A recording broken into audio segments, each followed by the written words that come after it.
Well, the Falcons did it. Got the win over Georgia Tech as we welcome in Michael Burwell from the Toledo Blade, who covers the Falcons. Michael, thank you for coming in. Yep, thanks for having me. So apparently Scott Loeffler knew this was going to happen all along. Yeah, apparently he did. He mentioned in press conference that as of on Wednesday of last week, a few days before the game, that he knew that they were going to beat Georgia Tech. I mean, we'll take his word for it, that's for sure.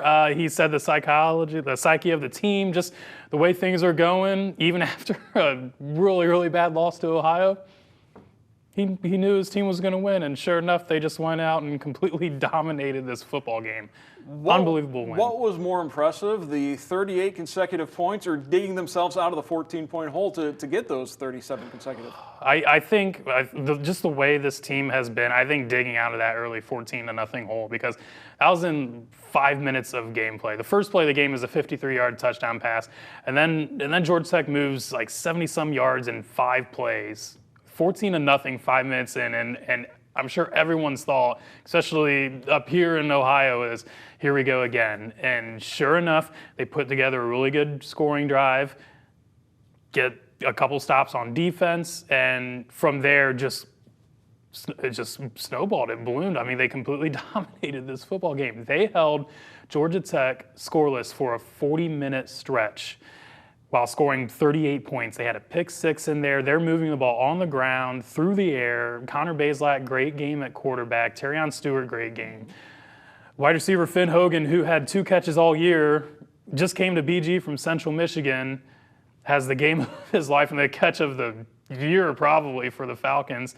Just really an unbelievable performance, and obviously one that they needed at this time. Let's talk a bit more about Hogan. Not only did he have that fantastic catch, but after the game, Scott Loeffler singing his praises, talking about how this is a guy we're going to see playing on Sundays in the very near future. Yeah, he had nothing but good things to say about Hogan. He's 6'5". He's a little thin now. They want to beef him up a little bit, but they think that he kind of fits the mold of like a kind of like a utility, like, you know, maybe like a in the backfield type of player. But I mean, just he had some great plays. I mean, just the touchdown catch was sensational. I mean, one-handed, reaches behind his head, pulls it down like it's nothing, and that gave BG the lead. And I think from there, everyone was like, oh, okay, here we go. And BG just didn't stop rolling from there. He had a lot of good things to say just about his attitude. He's grateful to be at BG. He really enjoys the culture. He enjoys everything about the program. I think that says a lot right there. And Scott had just nothing but good things to say about this guy. While we were on this subject of Scott Loeffler and memorable quotes, he had a good one about Terrion Stewart after the win as well. He really did. Terrion Stewart, another outstanding game, his second straight 100-yard rushing game, just bouncing off of players. I mean, he's breaking tackles, just you lose him in the line, then the next thing you know, it pops out the side and runs for another 5-10 yards. Scott, he referred to him a couple things. Scott's not afraid to say what he wants, which is awesome. It says that Terrion Stewart, he's the steroid gerbil, and just you can think about. We assume he's meaning that he's a very muscular, smaller player, not that he is taking a bunch of steroids like a gerbil, but that about his stature and his muscularity. But just you win a game, you say some crazy things sometimes. Right.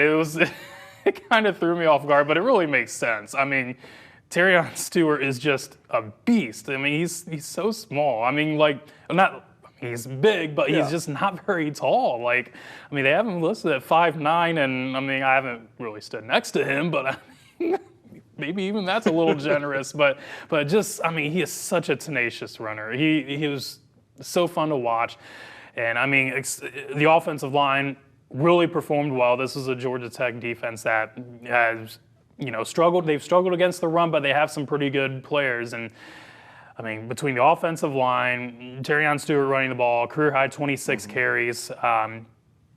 The offense looked really, really good. You mentioned Connor Bazelak earlier. He's healthy, played. We also saw a healthy Camden Orth in the game. You could see how the two of them can play off each other and provide some different looks for defenses to have to game plan. Yeah, absolutely. It was obviously good for BG to see Camden Orth back in there, first time since suffering a concussion against Michigan.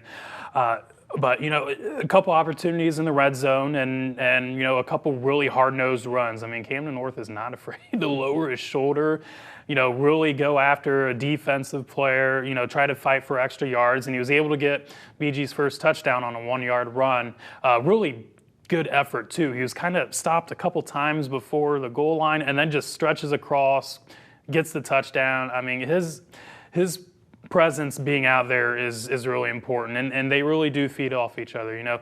Connor, more of a passer. He did show an ability to run a couple times the other day, but when you're obviously moving the ball with Connor through the air, you bring in someone like Cam, you're kind of expecting the run a little bit, but he also has a pretty good arm too. So kind of a nice little balance between the two. Maybe overlooked in the performance was the job the defense did, because obviously, they gave up the 2 early scores and they gave up some late scores after the game was mattered. But when it did matter, that second and third quarter, defense lights out, including the pick 6. Oh, absolutely lights out. I think if I remember correctly, according to Georgia Tech, in the 6 drives between the 2 scoring drives, they only had 122 yards of offense, and this is a team that averaged close to 500 yards a game. They did get just over 400 yards. BG actually outgained them in total yards. But, I mean, this is an offense that has some serious playmakers, and BG they shut them down for 40 minutes. I mean, just an outstanding response, huge plays. They were able to get a lot of pressure on quarterback Haynes King. I mean, he had obviously tons of time those first couple of drives, those first few passes. But, they were able to get some pressure on him, force him into some tough throws. And then the pick 6 was enormous. That was the moment that put him up 38-14 late in the third quarter. And that was the moment like, okay, this might happen. This BG might pull this off. It was just it was a great effort from the defense. And in the aftermath of that loss, Georgia Tech shaking up their defensive coaching staff, demoting the DC down to safeties coach. So Bowling Green, coming off a Power 5 victory, they head to Miami. Redhawks with a Power 5 victory earlier this season, knocking off Cincinnati in overtime. So this is a Miami team that, after losing week 1 to Miami in Florida, they have reeled off 4 straight wins. Yeah, they obviously have a lot of confidence too. Some really good performances. They have a nice balance between rushing and off, or between passing and running the ball. I think BG beating Georgia Tech kind of maybe alerted Miami a little more than usual. Okay, we need to really be focused and zoomed in on this game too.